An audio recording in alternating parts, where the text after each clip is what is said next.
በአሁኑ ሰዓት የተሰሙ መረጃዎችን ወደ እናንተ ራርስ እየተረጋጋ የነበረው የዓለማችን የነዳጅ ዋጋ ከእንደገና ጨምሯል። ከ100 የአሜሪካን ዶላር በላይ ገብቷል። በአሁኑ ሰዓት እንደምትመለከቱ ነው ከ102 ዶላር እስከ 105 የአሜሪካን ዶላር እየተጠራው ያልጠራው ነዳጅ እየተሸጠ ይገኛል። ከ100 በታች ነበረ፣ በአሁኑ ሰዓት ግን ጨምሯል። ለዚህ ምክንያቱ ደግሞ የአሜሪካን ፕሬዝዳንት የሆኑት ዶናልድ ትራምፕ ባሉት ነገር ወደ ሆርሙዝ ሰርጥም ሆነ ከሆርሙዝ ሰርጥ የሚወጡ መርከቦችን ብሎክ አደርጋለሁ ባሉት ምክንያት እንግዲህ በዛሬው ዕለት ብሎክ ማድረጋቸውን ጀምረዋል፣ አሳውቀዋል። በነገራችን ላይ ይህ የእሳቸው እርምጃ ነገሮችን ሁሉ የሚቀይር ነው፣ ወደ አዲስ ጦርነት ውስጥ ሊያስገባ የሚችል ነገር ነው። ምክንያቱም ቻይና ነች፣ ቻይናንም ወደ ጦርነቱ ሊያስገባት ይችላል የሚባል እርምጃ ነው የአሜሪካን ፕሬዝዳንት የወሰዱት። ምክንያቱም ደግሞ ቻይና ያንን ሰርጥ በመጠቀም ከ50% በላይ የሆነው ነዳጆቿን በዛ ነው የምታስተላልፈው። ስለዚህ በዚህ ሰርጥ የሚያልፉ መርከቦች ሁሉ እናስቆማቸዋለን ብለው ካሉ ይህ ማለት እንግዲህ የቻይና መርከቦችም ይቆማሉ በአሜሪካን ወታደሮች ማለት ነው። እናም ቻይና ከዶናልድ ትራምፕ ትዕዛዝ በኋላ ወዲያው ነበር መልስ የሰጡት በውጭ ጉዳይ ሚኒስትሯ። በዚህም እንደተናገሩት የሆርሙዝ ሰርጥን ማለትም ይህንን ሰርጥ ማስከበር የዓለም አቀፎች መብት ነው፣ ሁሉም ሀገር ያገባቸዋል፣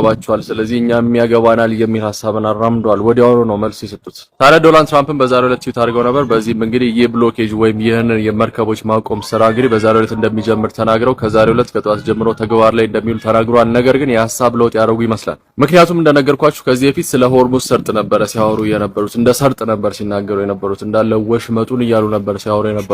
በዚህኛው ግን ከላይ እንደምትመለከቱት ኤግዚቲንግ ኢራኒያን ፖርት ነው ያሉት። ማለትም በኢራን የሚገኙ ፖርቶች ወይም ወደቦችን ኤግዚት እያደረጉ የሚወጡ መርከቦችን እናስቆማለን ሲሉ ነው የተናገሩት። ይህም ማለትም እንግዲህ ከዚህ በፊት እንደነበረው የሆርሙዝ ሰርጥን የሚያሻግሩ እንዳለ ሳይሆን ነገር ግን ለኢራን ቀረጥ ለመክፈል ወደ ፖርቱ የሄዱ ወይም ነዳጅ ከዛ ለመግዛት ወደ ፖርቱ ሄዱና የወጡ መርከቦች ላይ ነው እርምጃ እንወስዳለን እያሉ ያሉት። ስለዚህ ቀጥተኛ የሆነ ከኢራን ጋር ግንኙነት ያላቸው ማለትም ቀረጥ በመክፈልም ይሆናል ወይም ነዳጅን በመግዛት እነዛን ኮምፕሊት ያስቆማለሁ ሲሉ ተናግረዋል። ነገር ግን ይህ ብዙ ለውጥ አያመጣም። ምክንያቱም ቻይናም አብዛኛው ነዳጆቿን ከኢራን እንደምትገዛ እንግዲህ ብዙዎቻችን እናውቃለን ብዬ አስባለሁ። ስለዚህ ቻይና በዚህ የምትስማማበት ሁኔታ ይኖራል ብዬ አላስብም። በተጨማሪም የተለያዩ ሀገራት ፕሬዝዳንቶች እንግዲህ ከዶናልድ ትራምፕ ጋር አብረው እንደማይሰሩና ይህንን ሰርጥ በግድ በኃይል ለማስከፈት ከአሜሪካን ጋር አብረው እንደማይሰሩ በአሁኑ ሰዓት እያሳወቁ ይገኛሉ። የእንግሊዙ ፕራይም ሚኒስትር ናቸው።